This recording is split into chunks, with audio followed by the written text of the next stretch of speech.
What's up guys, Larry here. Welcome back to another PhotoMeLarry. Today's episode of the video, we are doing a full review of Cinestill. Hopefully that's the right way. Hey guys, Larry here. In today's video, we're gonna do a review of Cinestill 400d. No need to do a whole long ass intro. Let's just get right into it.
All right, so I just shot that Viper. It's totally impromptu. I think I used maybe 7-8 shots on it, but I like that the car was super glossy, very dark, so you're gonna see some whites, and you're gonna see some very dark darks in the same image.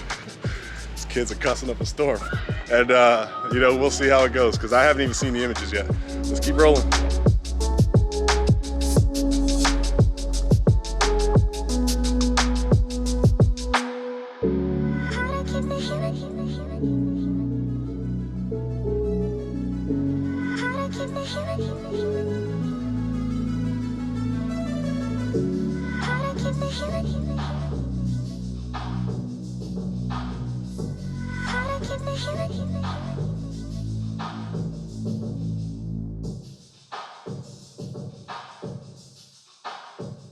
Okay, so the Danville shoot went well.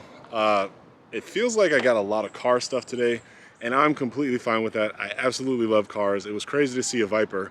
Walk maybe 3 streets down, I saw an orange Viper, saw the NSX. I mean, there's just all kind of stuff out here to shoot.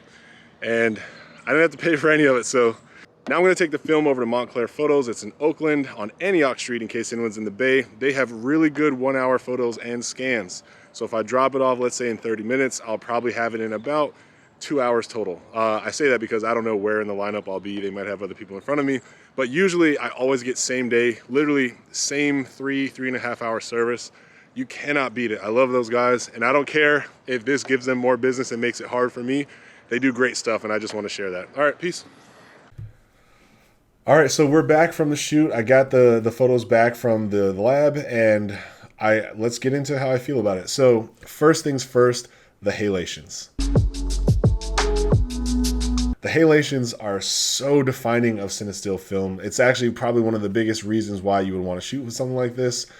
Second biggest reason, I'll say, it's iconic. I'll say it's iconic. It's like synonymous with Cinestill. And so on any of the images where I shot cars, where the body lines were catching highlighted light from the sky, you see the halations show up. And I actually leaned into it. I really like that. I think that it's great. It's defining. It's really cool. Now let's talk about the color shift. So in seeing the images, and again, this was my first roll shooting with it, so I tried to use my best camera. I set it to aperture value, or aperture priority mode, and aperture value.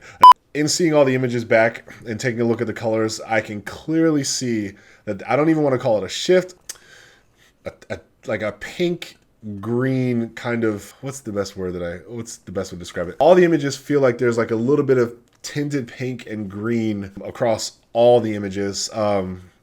I was not expecting it to be as strong as it was. Now, the reason why I'm commenting this way is because I had a lab develop this just to make sure that I didn't introduce any mistakes into the colorization that you get back from the negatives.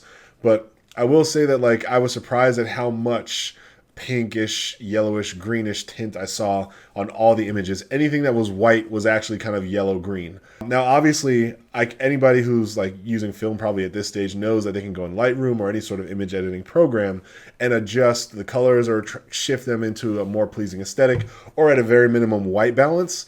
But I felt like that wouldn't be fair in reviewing the film to kind of show you what the post-production looks like for the film. I would rather show you what my raw results look like, because, you know, post-production can fix and cover up a lot.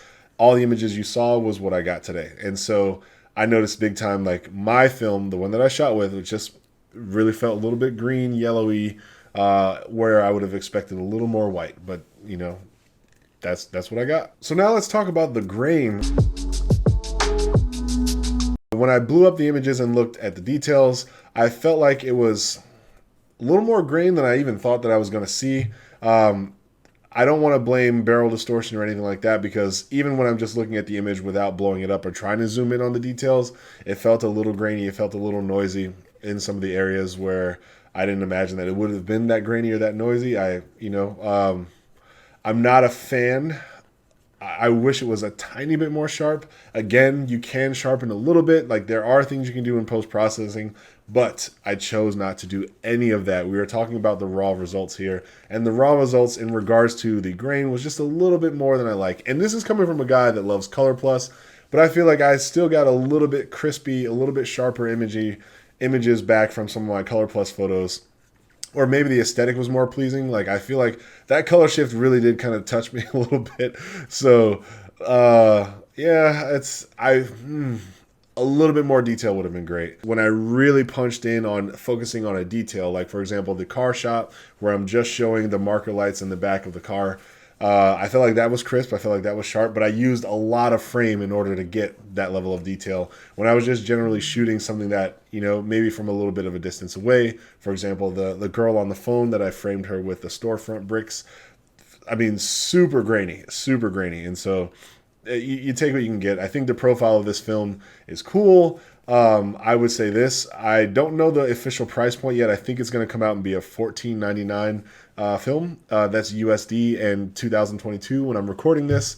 Feels like $15. I would say if it's within the $12 to $15 range, like, yeah, no problem. Because the Halations really is something very unique about this. So I can't call this like, oh, they should make it cheaper or anything like that. I wouldn't call it versatile, though. That's my opinion on this. I think that if I were to grade this film overall, I'd give it a B+. I think that there's the plus from the B+ is definitely coming from the halations and the iconic Cinestill feel that you get when you're shooting with this. I think that the graininess was a little bit more than I was hoping for, so that kind of pulls it down. It's still a fun film. I think you will enjoy shooting with it, but just please take note of the things that I'm mentioning that, you know, I experienced when shooting with it, and go have fun. And again, you're only looking at about 75% of the quality here, because you can correct and do more in post-production. So just judging the raw results, you know, I'm going to give it a B+. All right, guys, so yeah, thank you very much for watching. I hope this video was informative. I hope my opinion helps you make a conscious decision about what film you want to use for your own photography. I hope you found an image or two that you liked, and maybe it makes you want to go out and shoot images. And also, if you use this film and you've got some bangers that you want to show me, maybe you got different results, I would love to see it. I'm active on Instagram, so if you find me on Instagram, PhotoMeLarry, tag me in your photo, show me your photo, DM me the photo. I don't care. I would love to see what you've been working on, especially if you've shot with this film. Other than that, content every week.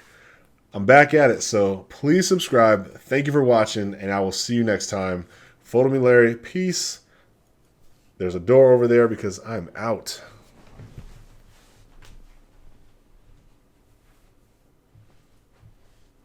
Well, I forgot that this webcam follows me, so you can totally tell I didn't leave.